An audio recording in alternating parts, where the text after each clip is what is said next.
Welcome back into our program, The Sports Source. This segment brought to you by Safety Systems. Audio-visual setups and home theater systems. Home automation from lights, climate control, doors, windows, all at locks, and so all at the push of a button. And, of course, the best in security and life safety systems, complete with local monitoring. Visit safetysystems.com today. You will be happy you did. I've used these guys. They do tremendous stuff. Can't say enough good things about them. Nearly 20 years in the business. Safety Systems. Let's go to our wall of hoops. Right over there, Tennessee now 18-6. It's been terrible. They've lost 2 games since we put that thing up there.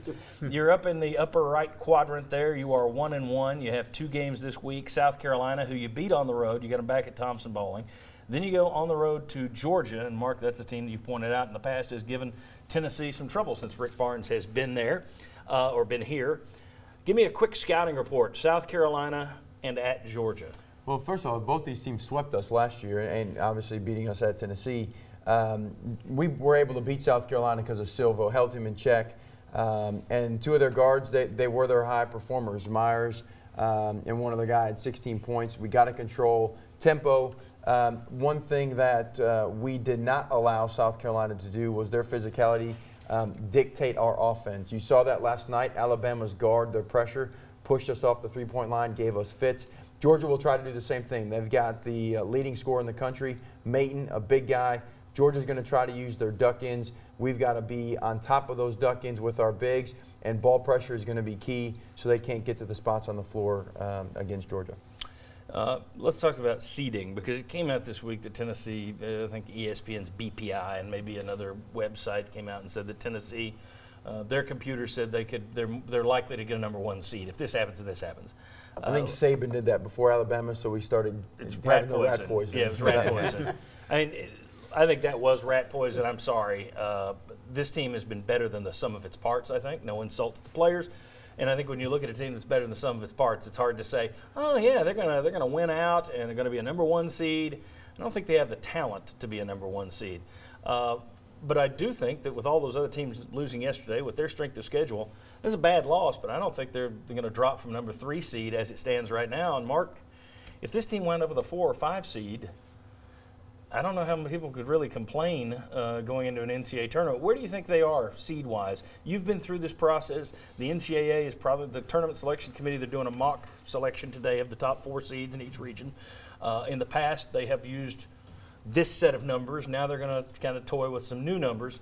You've been through it. Where do you think Tennessee sits? Well, keep in mind, I have the coaching blood in me, so I'm the pessimist of this. So I think there's such a long season left that we could go out and we could lose a handful more. But I think we're going to be around that 4 to 5 mark. 5 would be obviously a conservative one, but I think Tennessee's positioned themselves really, really well with the strength of the schedule. The Purdue win keeps adding more and more value.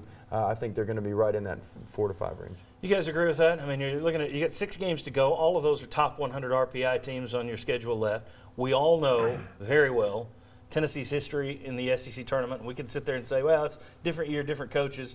That's all well and good, but it's been since 1979 since you won the thing, and you've usually not even made the finals.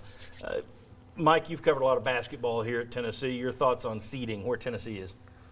I think Mark's right. I think they'll end up right around a 4 or 5. They've got 3 at home, 3 on the road. If you take care of business at home and get 1, maybe 2 on the road, I think they'll be in fine shape. Agree, Chuck? Yeah, strength of schedule. Quality wins. I mean, that Purdue still, I think a 4 seed is about where they'll be. I'm picking them as a 4. Okay. Josh, where are you right now? Yeah, I've been pretty optimistic. I think 3 is still very possible. 1 or a 2 seed. I mean, it still would take a lot of work, but Tennessee still has opportunities. And the tournament is in St. Louis this year for the SEC tournament. Maybe they can build some good SEC tournament juju in St. Louis, Missouri. In a new place. That's yeah, right. Exactly. All right. I think 3 or 4 is probably where they're going to land, but I think 5 would be. You're still one of the top 20 teams in the country if you do that. And when you were picked for 13th to enter the season, there's nothing to complain about. When we put that board up, we talked about the fact, okay, if you split in all of these, you're going to wind up and still be in pretty good shape. Well, they've done a lot better than split in each of those quads that we've seen so far. They've put themselves in a position to where even if the Alabama game is the beginning of a swoon and you go 500 down the stretch, you're 21-9. which I think if you told most people, would you take that before the season? Yes. Yes. I think everybody would have taken it. Mark, thanks. Good stuff as usual. We'll see you next week. There won't be signing day stuff to cover, so we'll have more of you. All right, when we come back, a little more signing day reaction and Jeremy Pruitt comments and something you can help us with. Come on back on the Sports Source.